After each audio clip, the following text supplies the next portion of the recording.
Hello, everybody. Welcome to the Lucky Life podcast, where we create our own luck and design the life of our dreams. I'm your host, Melissa Merck. Let's dive right into the episode. One of my most frequently asked questions is, how can I be happy being single, or just like tips for living alone and being content, just being by yourself? This is a topic that I've been thinking a lot about lately because I recently decided to take a step back from dating. I know I've talked about my dating life on here a bit, and I talk about it all the time in my YouTube videos and stuff, but I was putting a little bit more effort into it at the beginning of this year, but honestly, it just wasn't going anywhere, and it was making me feel exhausted and defeated, so I just decided I was going to take a step back, just focus on me and my life and things that I want to do, and if something happens, it happens. I'm totally open to it, but I don't want to prioritize it right now because it wasn't making me feel good, and it didn't feel like a good use of my time or energy. That being said, I do love to share my dating struggles and just like failed dating stories because I think it's relatable, and if you're also single and going through the trenches, it's just relatable, and I think it's an entertaining topic to chat about. I'll definitely continue to share in the future, but I don't have any stories as of late. As much as I would love to be in a relationship at some point in the future, I really do not mind being single. I love my alone time, and I think there's so many perks and luxuries that come with being single. And I was really thinking about this today because I was on a walk and it was just me, my dog, and I was in nature, and it was so peaceful. And it just made me realize that is such a luxury that a lot of people don't have time for. I just felt very grateful in that moment, realizing how much I appreciate my alone time. And I don't know, I was just like thinking back to when I was in a different place in my life where that wasn't as easy to do. Anyways, I think the biggest factor, like the most important thing here, is you really need to love yourself, because if you don't, you're not going to like being with yourself. That is a whole topic on its own, but I think when you're single and when you live alone, that is the most prime time to get to know yourself and figure out what it truly is that you enjoy doing. What do you want from your life? What kind of person do you want to be? What kinds of people do you want in your life? What types of like relationship dynamics? When you're constantly surrounded by other people, like especially when you're in a relationship because you're with that person so often, it can sometimes be hard to know whether you're making decisions based off of what you want, or like, are you being influenced by all of these people around you? Like when you spend time by yourself, you get way more clarity on your own desires and just like your own thoughts. I think in the moment, it can be hard to realize like how much influence other people have on us. Like I feel like a good example of this, and like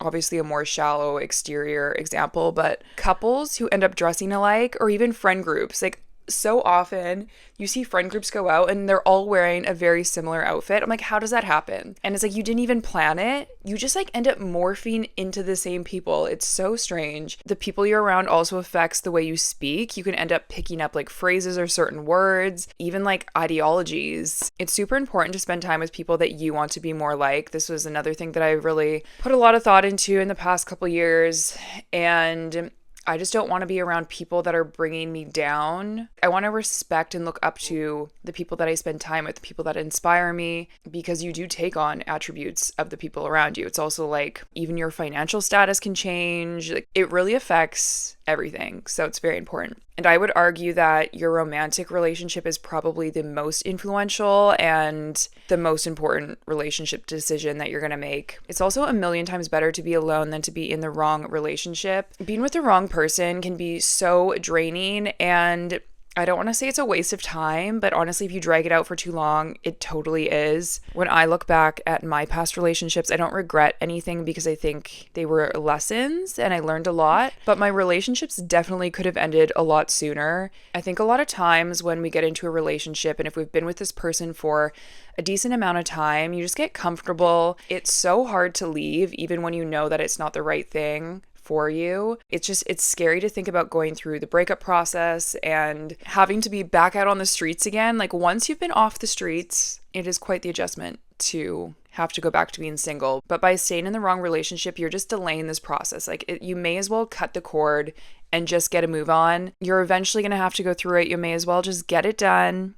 And if you are single and you've already gone through that, like you're already steps ahead into the process of finding a new relationship, if that's something that you want to do. Whenever I talk to someone in a relationship and they're talking negatively about their partner or their relationship, it makes me so happy that I'm single, because I would hate to be with someone that's talking about me to friends or even acquaintances. Sometimes it's people that I've just met that are literally talking to me about how they aren't happy in their relationship. And it's like, if you're telling me that, all of your friends probably already know. I think if you get to the point where you're unloading your negative feelings about your relationship to basically strangers, your relationship is probably doomed. And most of the time, those relationships do end up ending. I feel like more and more I've been experiencing moments where I am just grateful for being single. And of course, there's times where you're going to feel lonely and you're going to feel discouraged, and you might feel like you're never going to meet someone, which is probably not true. It's better to feel lonely when you're by yourself than to feel lonely when you're in a relationship. That is truly the worst feeling. So you're already better off. Another thing to remember is that being single and dating is supposed to be fun.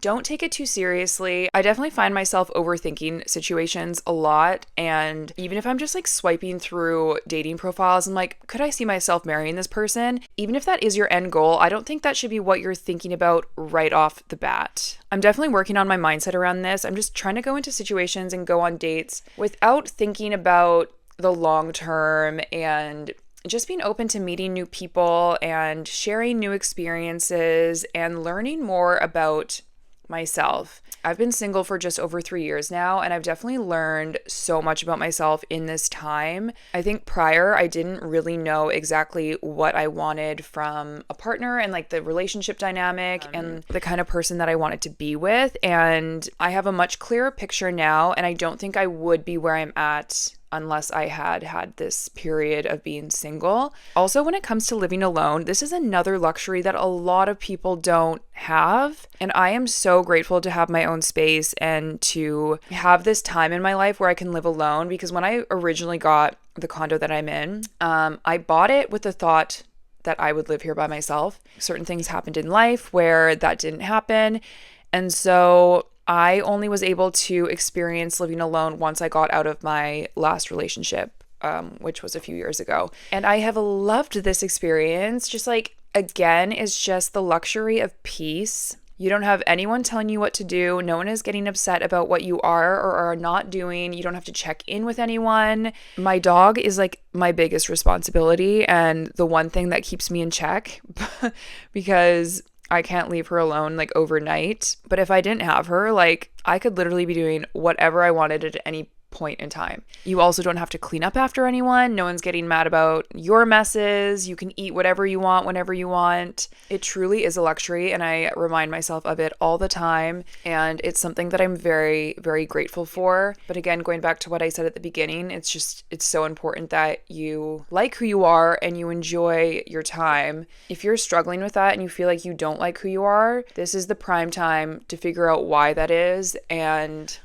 work on your relationship with yourself, because that's also something that you need to get in check before you get into a new relationship. It's like you can't pour from an empty cup. It's going to be so much harder to accept love from someone else when you don't feel like you deserve it. So that is definitely groundwork that you need to prioritize over possibly trying to find someone to maybe fill a void. I think it's really important that you feel whole within yourself and that you're not searching for someone, again, to like fill something that you're lacking. It's like you need to feel content with who you are and where you're at in your life, where when someone comes in, they're just going to add value and then you also have value to bring. And then it's just a mutually beneficial and positive experience versus possibly someone bringing someone down or someone feeling like they're carrying more of the weight. I don't know if this makes any sense. If you are around someone that is low vibration, feeling lack and unworthiness, they're just going to drag you down. Or you could be that person dragging someone down. And neither of those is a good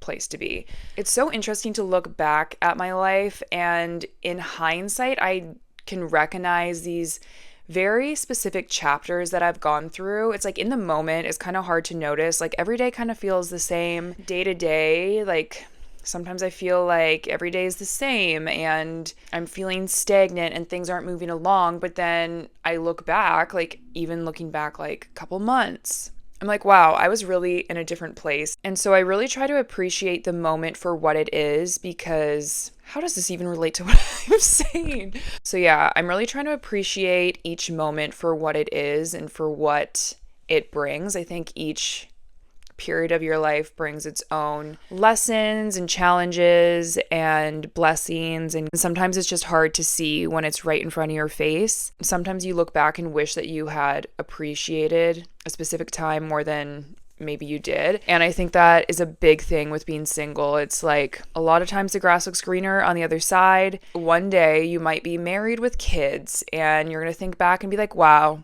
it was so nice to be alone and just have all this free time. I also think you have a lot more opportunity to push yourself out of your comfort zone and to grow when you're alone. I tend to spend a lot of time at home and by myself. That is my comfort zone. I know for some people, especially if you're an extrovert, maybe that is what you struggle with. And then for introverts, that's like the easy part. And then getting out is maybe the struggle. Whether you're an introvert or an extrovert, I think we all need time alone and we all need a social life as well. I really have to push myself to get out of the house and do things and meet new people. Again, I just think it's a great opportunity to grow as a person and to experience new things in life. I also think friendships are very important, whether you're single or not. I don't think you can rely on one person for all of your social needs. My sister's telling me to call her. I will call her in a second. Okay, I have to wrap this up because I actually have to go make dinner because it's Mother's Day today.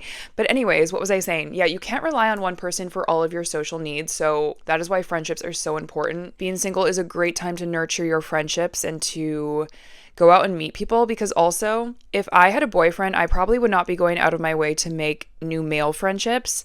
But since I'm single, that is like a much more open door. And then also going on dates. Maybe your date just turns into a friend. That is something that is also easier to do when you're single, is to make friends of both genders or, you know, whatever fits into your situation. I feel like I had a couple other points to make, but we're going to have to cut this off here. If you guys have any questions surrounding this topic, I can always make a part 2 because I feel like there's a lot to chat about on this. Thank you guys so much for tuning in to another episode. Make sure to leave a review or a rating if you guys enjoyed. I will talk with you guys soon, and until then, have a great life.